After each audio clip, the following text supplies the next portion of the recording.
बिस्मिल्लाहिर्रहमानिर्रहीम, अस्सलाम वालेकुम नाज़रीन। आप YouTube चैनल देख रहे हैं, मैं इमरान खान हूँ। रूटीन की खबरों की तरफ आने से पहले, क्योंकि आज एक बहुत इंपॉर्टेंट दिन है और आज के दिन में फैसला होगा कि पाकिस्तान में ये जो इस वक्त रजीम चेंज ऑपरेशन के नतीजे में एक इम्पोर्टेड सरकार बनी है, ये सरकार कंटिन्यू करेगी या ख़त्म हो जाएगी। क्या ये चलती रहेगी या इसके बजाय वापस इंतखाबात होंगे और अवाम फैसला करेंगे कि उनके मुल्क के ऊपर कौन हुक्मरानी करेगा। मेरा ये मानना है कि ये पाकिस्तानियों का हक है और पाकिस्तान के रहने वालों का हक है कि वो ये फैसला करें कि उनके मुल्क के ऊपर किसकी हुकूमत होगी, ना कि ये फैसला बाहर बैठी हुई कुव्वतें करें, बाहर बैठे हुए लोग करें और साजिश के ज़रिए से यहाँ पे हुकूमतें बनाई और गिराई जाएं। तो ये पाकिस्तानियों को फैसला करने का मौका मिलेगा या यही इंपोर्टेड सरकार यहाँ चलती रहेगी। उसके लिए आज एक इंपॉर्टेंट तरीन दिन है। आम तरीन खबरें हैं, मैं अब तक पहुँचाऊँगा, लेकिन पहले इमरान खान जिसको निकाला गया वज़ीर आज़म की नशिस्त से, मुझे एक तहरीर मौसूल हुई और उसमें इमरान खान की चंद चीज़ें लिखी हुई थी और वो ये कह रहे हैं कि क्या ये इमरान खान के गुनाह हैं जिनकी वजह से उसको निकाला गया। यानी आप जब किसी को निकालते हैं तो इसलिए निकालते हैं कि या तो वो करप्ट होता है, बेईमान होता है, मुल्क के खिलाफ होता है, या एक लंबी चौड़ी आपके पास चार्जशीट होती है। लेकिन इमरान खान के खिलाफ जो चार्जशीट है ये मुझे किसी ने भेजी है, मैं ये आपको पढ़ के सुना देता हूँ और आप इससे अंदाज़ा लगा लीजिएगा कि इमरान खान कैसा हुक्मरान था। जो चीज़ें इमरान खान ने साढ़े तीन साल के अंदर की, वो पाकिस्तान की तारीख में शायद कोई नहीं कर पाया।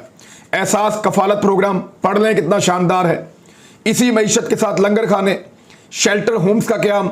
चौथा, राशन कार्ड उसने बनाकर दिया। पांचवां, किसान कार्ड उसने बनाकर दिया।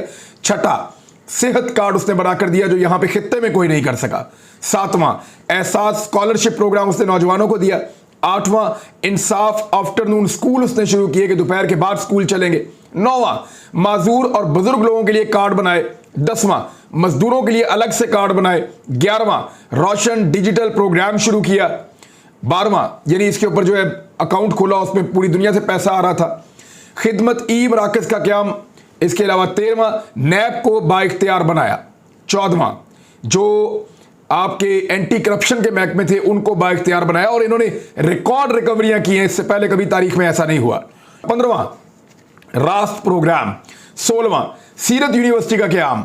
17वां, टूरिज्म पाकिस्तान के अंदर इस दौर में जितनी बड़ी है माजी में कभी नहीं बढ़ी। 18वां, बिलियन ट्री सुनामी का आगाज।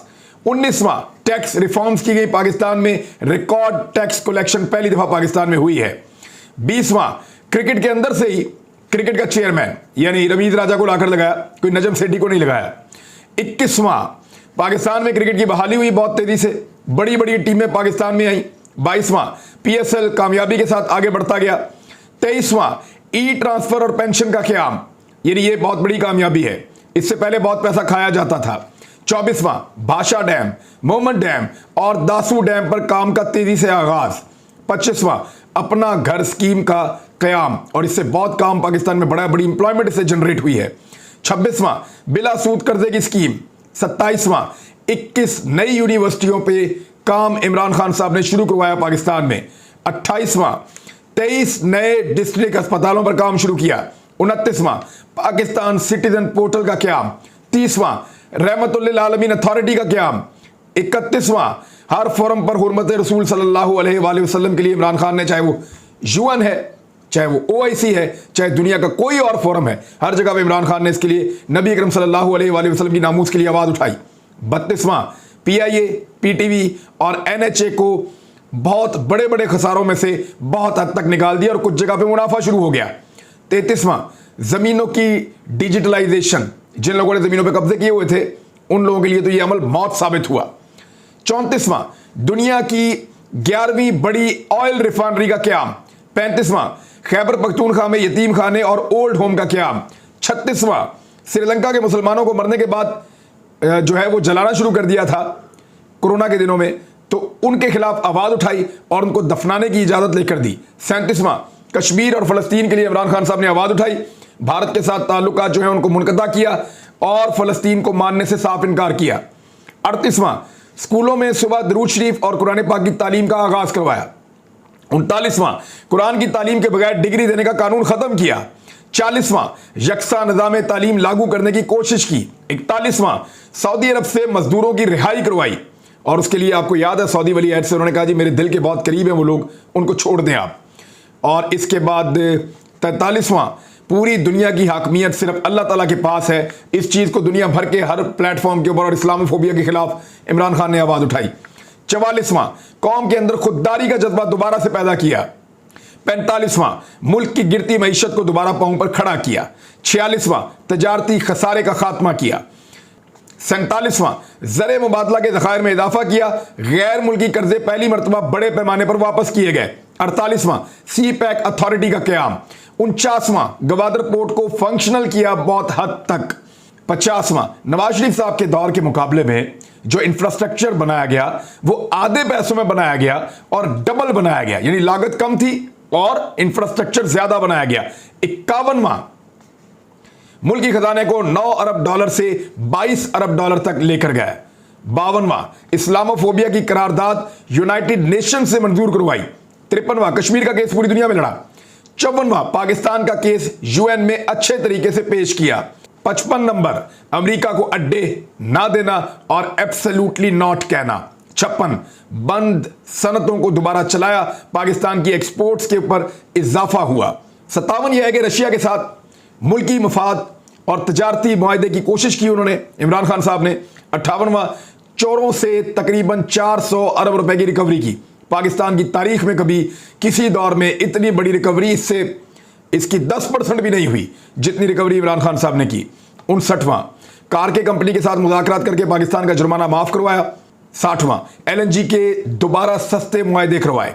61वां, एहसास प्रोग्राम की शफाफियत और बिला तफरीक तकसीम हुई है। 62वां, अपने दौरे हुकूमत में ओआईसी इजलास 2 मरतबा इस्लामाबाद में बुलाया और 57 ममालिक की सरबराही पाकिस्तान को दिलवाई। 63वां, कोरोना की हैंडलिंग जो है वो पूरी दुनिया ने माना कि इमरान खान ने शानदार की है। 64वां, आलमी महंगाई की हैंडलिंग इमरान खान ने इस दौरे हुकूमत से तो बहुत बेहतर की है। इस बीच में पाकिस्तान के अंदर वेंटिलेटर्स बनना शुरू हो गए, पाकिस्तान के अंदर मोबाइल फोन्स बनना शुरू हो गए, आईटी के शोबे के अंदर पाकिस्तान सबसे तेजी से आगे गया, रेमिटेंसेस जो है वो रिकॉर्ड मिली, टैक्स कलेक्शन जो है वो रिकॉर्ड हुई, एक्सपोर्ट्स पाकिस्तान की रिकॉर्ड हुई। ये वो सारी चीजें हैं, 70 चीजें कम से कम मैं अभी आपको गिना सकता हूं कि जो इमरान खान साहब ने की थी। ये हुकूमत क्या कर रही है? पहले दिन से लोगों को मारो, घरों में छापे मारो, चादर और चारदीवारी का तकद्दुस पामाल करो, उस पे पर्चा दे दो, इस पे पर्चा दे दो। सहाफियों के ऊपर दर्जनों पर्चे, को 4 दर्जन पर्चे तो सहाफियों के ऊपर दे दिए, 2 दर्जन तो मेरे अकेले के ऊपर है। हर एक को दबाओ, हर एक को परेशान करो, अपनी हुकूमतें बचाओ, हुकूमतें बचाने के लिए पैसे खर्चो, लोगों को खरीदो और आज भी खरीदो फरोख्त का वही सिलसिला जारी है। आसिफ अली जरदारी साहब ने अपनी आखिरी कोशिश की है और आखिरी कोशिश क्या है?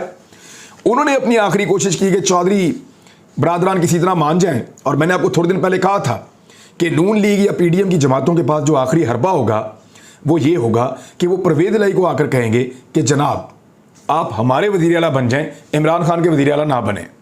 क्योंकि अगर वो इमरान खान के वज़ीर आला बनेंगे तो वो इमरान खान के कहने के ऊपर असम्बलियाँ तहलील भी कर देंगे, वो इमरान खान के कहने के ऊपर लॉन्ग मार्च को इस्लामाबाद जाने भी देंगे और कोई रुकावट नहीं होगी। जबकि अगर वो नून लीग और पीपल्स पार्टी के वज़ीर आला पंजाब बनेंगे तो 1 साल तक चलने की गारंटी भी होगी और दूसरा फिर वो लॉन्ग मार्च को अपनी पुलिस के जरिए से रोकेंगे भी। लेकिन परवेज इलाही और मोहन सलाई ने मिलने से इनकार कर दिया।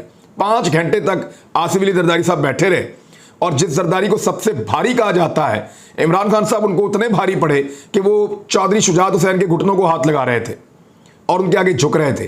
5 घंटे वहां पे बैठे रहे, खाना घर से मंगवा कर खाया, लेकिन परवेज इलाही और मोहन सलाई ने मिलने से इनकार कर दिया क्योंकि उनको पता है कि उनको दोबारा इलेक्शन में जाना है और पब्लिक को फेस करना है। तो पब्लिक को फेस कैसे करेंगे अगर आज आसिफ अली जरदारी की बात मान लेंगे तो? क्योंकि आसिफ अली जरदारी का तो पंजाब में स्टेक है कोई नहीं, उन्हें तो इलेक्शन हार जाना है। तो काफली का क्योंकि पंजाब में स्टेक है, जरदारी के कहने के ऊपर वो अपना स्टेक जाया नहीं करना चाहेंगे। कुछ खबरें पीएमएलएन के लिए और बुरी हैं। हुआ यह है कि उनके कुछ लोग गायब हो गए हैं जो राब्ते में नहीं आ रहे। ज़हीम कादरी की अहलिया जो हैं वो कोरोना की वजह से नहीं आएंगी, कुछ और लोग हैं वो भी राब्ते में नहीं आ रहे, 3 लोग और हैं मेरी इत्तला के मुताबिक जो राब्ते में नहीं आ रहे और रात गए तक ये कोशिशें की जाती रहीं कि वो राब्ते में आ जाएं। इमरान खान साहब ने कुछ अहम ऐलानात किए हैं, वो मैं आपको आगे चलकर बताता हूं, लेकिन अब प्लानिंग क्या है पीएमएलएन की तरह, इसको गौर कर लें आप। असेंबली में बदअमनी फैलाने का एक मनसूबा है जिसका इंकशाफ हो गया है।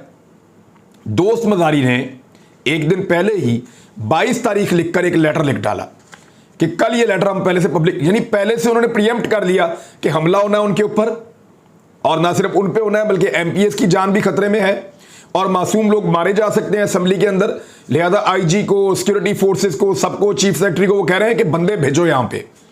तो इसका मतलब है कि लड़ाई और बदअमनी का एक मंसूबा है ताकि आज इलेक्शन हो ना सके।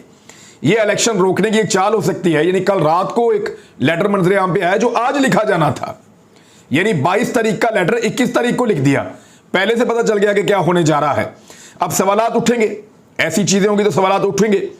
पब्लिक ने बड़ा रिएक्शन दिया है खरीदो फरोख्त के खिलाफ। पाकिस्तान की तारीख में कभी ऐसा नहीं हुआ कि लोटा क्रेसी के खिलाफ लोग ऐसे सड़कों पे आ गए हों। एक लोटा बना और पूरा ऐसा लग रहा था पंजाब सड़कों पे है। इस्लामाबाद में लोग निकले, पेशावर में निकले, कराची में भी निकले, हर शहर के अंदर लोग बाहर आ रहे थे। इमरान खान साहब ने उनसे खिताब भी किया है। बहुत बड़े पैमाने पर लोगों ने एहतजाज किया और यह बताया कि अगर कोई लोटा बना तो उसकी खैर नहीं है।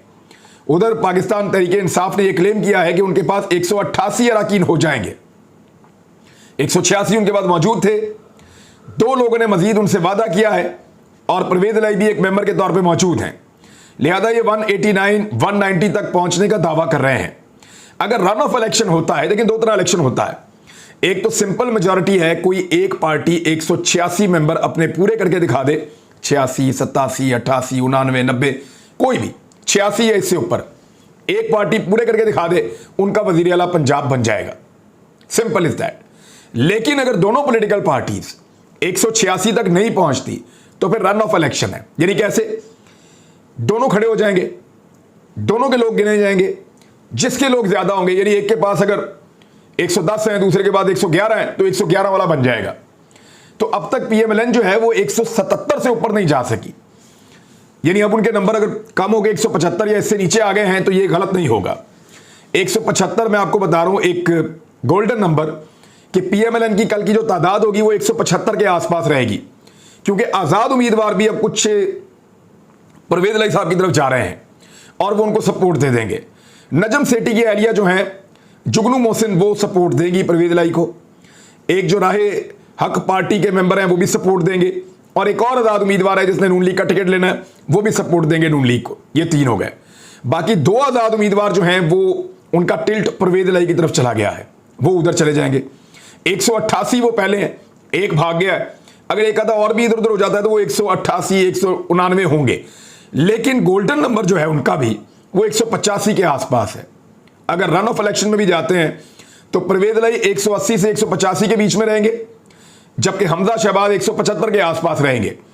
परवेज इलाही आज आराम से वजीर आला बनते हुए दिखाई दे रहे हैं, अगर कोई अनहोनी ना हुई तो। इमरान खान साहब ने एक बात पे खबरदार किया सबको। उन्होंने कहा कि सारी कौम और सारे इदारों को मैं वार्निंग दे रहा हूं कि पैसों से अगर मैंडेट खरीदा गया, जैसा कि पहले भी होता रहा है कि अगर पैसों के जरिए से लालच देकर मैंडेट खरीदा गया तो हालात श्रीलंका जैसे होंगे। इमरान खान साहब ने वार्निंग का लफ्ज इस्तेमाल किया है। वो वार्न कर रहे हैं, खबरदार कर रहे हैं, और ये हालात श्रीलंका के होने में देर नहीं लगाएंगे। जो आलमी आदादोशुमार हो रहे हैं, सामने आ रहे हैं, उनमें पाकिस्तान दुनिया का चौथा मुल्क है जो डिफॉल्ट के करीब पहुंचा हुआ है, और खुदा ना खास्ता ये हालात खराब हो सकते हैं। लोग बहुत गुस्से में हैं। इमरान खान साहब ने कहा कि वो दिन गए जब एस्टेब्लिशमेंट की मदद से हुकूमत की जाती थी। जिनके पास ताकत थी उन्होंने जरदारी और शरीफों को बचाया है, यानी जरदारी खानदान और शरीफ खानदान को जिनके पास ताकत थी उन्होंने बचाया है इमरान खान साहब के बकौल। और इसके बावजूद आज ताकत भी इस्तेमाल हो रही है, आज सपोर्ट भी बहुत सारी मैसर है, ब्यूरोक्रेसी और पुलिस भी इस्तेमाल हो रही है, और पैसा भी इस्तेमाल हो रहा है। पीडीएम की सारी जमातें मौजूद हैं। आसिफ अली जरदारी 5 घंटे चौधरी शुजात हुसैन के पास बैठ कर गए, लेकिन बेसूद। चौधरी शुजात हुसैन साहब ने कहा कि हमारी सपोर्ट जो है वो अपनी पार्टी को ही मिलेगी, हमारी सपोर्ट चौधरी परवेज इलाही के साथ रहेगी। ये क्लेम किया है शुजात हुसैन साहब ने। और क्योंकि पाकिस्तान तहरीक इंसाफ के साथ सबका मुस्तकबिल जुड़ा है और नजर आ रहा है कि लोटों को कैसी शिकस्त हुई है, तो लोटा बनने से लोग बहुत डरेंगे। यह मुमकिन है कि 2, 4, 5 बंदे जो हैं वो 1-1 अरब रुपया लेके या 50 करोड़ से 1 अरब इतने पैसे लेकर साइड पे हो जाएं। आज रात की बोली जो है वो मुबैना तौर पे कुछ लोग कह रहे थे कि 1 अरब रुपए एक मेंबर तक पहुंच गई है आज रात की बोली। इमरान खान साहब ने एक और बड़ा इंकशाफ किया है। उन्होंने कहा है कि मौजूदा इलेक्शन कमीशन के अंडर इलेक्शन नहीं लड़ूंगा। अब ये एक बहुत बड़ी मुसीबत पड़ जाएगी, क्योंकि इमरान खान साहब ने यह कह दिया कि मौजूदा जो इलेक्शन कमिश्नर है इनके अंडर इलेक्शन नहीं लड़ूंगा। अब जब एक सबसे बड़ी पॉलिटिकल पार्टी जो पाकिस्तान के चारों सूबों में इलेक्शन लड़ती है, सिंध में पीपल्स पार्टी का मुकाबला किससे है? पीटीआई से। एमक्यूएम का मुकाबला किससे है? पीटीआई से। पंजाब में नून लीग का मुकाबला किससे है? पीटीआई से। खैबर पख्तूनख्वा में एएनपी और फजल रहमान का मुकाबला किससे है? पीटीआई से। बलूचिस्तान में पॉलिटिकल पार्टीज का मुकाबला किससे है? पीटीआई से। आज़ाद कश्मीर में हुकूमत किसकी है? पीटीआई की। गिलगित बल्तिस्तान में हुकूमत किसकी है? पीटीआई की। तो एक ऐसी पॉलिटिकल जमात जो पाकिस्तान की हर इकाई के अंदर मौजूद है, इस्लामाबाद में भी सबने मुकाबला पाकिस्तान तहरीक इंसाफ का करना है। ये अगर पार्टी कह रही है कि एक आदमी के ऊपर, अंपायर के ऊपर उनको तहफ़्फ़ुज़ात हैं, तो फिर उसके साथ वो कह रहे हैं हम मैच नहीं खेलेंगे, हम इलेक्शन में नहीं आएंगे। अब ये बड़ी सिचुएशन अजीब हो जाएगी। मुझे नहीं लगता कि इलेक्शन कमिश्नर जो है वो कंटिन्यू कर पाएंगे इन हालात में, और वो यहाँ रहकर ये इलेक्शन करवा पाएंगे। इमरान खान साहब ने कहा कि न्यूट्रल्स को मैंने समझाया था कि अवाम के मैंडेट को इज्जत दी जाए, यानी उन्होंने कहा था कि तहरीक इंसाफ के नंबर पूरे हैं, और न्यूट्रल्स को मैंने ये सारी सिचुएशन पहले भी समझाई थी, लेकिन उनको उस वक्त समझ नहीं आई। इमरान खान साहब ने दावा किया कि हमारे नंबर पूरे हैं और हम लेकर जा रहे हैं। हम लेकर कैसे जाएंगे? देखें, प्लान ये है कि या तो रास्ते से मेम्बरान को गायब किया जाए, रास्ता है टोटल 2-4 मिनट का, और ये बसों के अंदर लेकर जाएंगे मेम्बरान को, और हर बस के अंदर पाकिस्तान तहरीक इंसाफ के वफादार साथी मौजूद होंगे ताकि रास्ते में कोई रोक ना सके। हर बस के आसपास भी गाड़ियां मौजूद होंगी, कड़ी सिक्योरिटी के अंदर कारकुनों की मौजूदगी में लेकर जाएंगे ताकि पुलिस छीन ना सके, ज्यादती ना कर सके, और मीडिया वाले भी मौजूद होंगे। मीडिया वाले भी मौजूद होंगे जो वीडियोस लगातार बनाते रहेंगे, ताकि अगर पुलिस कोई कार्रवाई करती है, कोई एमपीएस को गायब करती है, तो सबको नजर आ जाए। तो ये चंद किलोमीटर का फासला है, 3 किलोमीटर का, मेरे ख्याल में 2 या 2.5 किलोमीटर का फासला है, 2-3 मिनट में ये हो जाएगा। तो यहां से उनको पहुंचाया जाएगा पंजाब असेंबली, और पंजाब असेंबली के अंदर उनको हॉल में एक घेरे के अंदर पहुंचा दिया जाएगा तमाम अरकान असेंबली को, और वहां पे फिर इलेक्शन होगा। पंजाब असेंबली के अंदर पहला तो ये हरबा हो सकता है कि रास्ते से इनको गायब करने की कोशिश की जाए, मेम्बरान को गायब कर दिया जाए, लेकिन अगर ये सारे पहुंच जाते हैं सूबाई असेंबली में, तो अगला हरबा ये होगा कि वहां पे इतनी लड़ाई की जाए कि इंतखाब ही ना हो सके और ये मामला अगले दिन पे पड़ जाए, और फिर दोबारा इन मेम्बरान को बाहर जाते हुए वापसी पे गायब कर दिया जाए। लेकिन अगर ये मेम्बरान वापस भी पहुंच जाएं तो फिर दोबारा कोशिश की जाए मेम्बरान को खरीदने के लिए। और बदअमनी का मंसूबा जो है वो दोस्त मजारी जो डिप्टी स्पीकर है, जो इमरान खान साहब के टिकट पर जीत कर, यानी इमरान खान साहब के साथ जो है वो पाकिस्तान तहरीक इंसाफ का हिस्सा बने थे, वो तो पाकिस्तान तहरीक इंसाफ का हिस्सा होने के बावजूद उन्होंने अपनी वफादारी हमजा शहबाज के साथ और मरियम नवाज के साथ जोड़ दी है। तो दोस्त मजारी का लेटर जो है वो इस शक को यकीन में बदल रहा है। तो नाज़रीन, आज का दिन बहुत इंपॉर्टेंट है, देखते हैं आज शाम तक क्या होता है। ज्यादा इम्कानात मैं आपको बताऊं तो 80% इम्कानात हैं, 80-90% के परवेज इलाही आज वजीर आला पंजाब मुंतखब हो जाएंगे। अब तक के लिए इतना अपना ख्याल रखिएगा, अपने चैनल का भी। अल्लाह हाफिज़।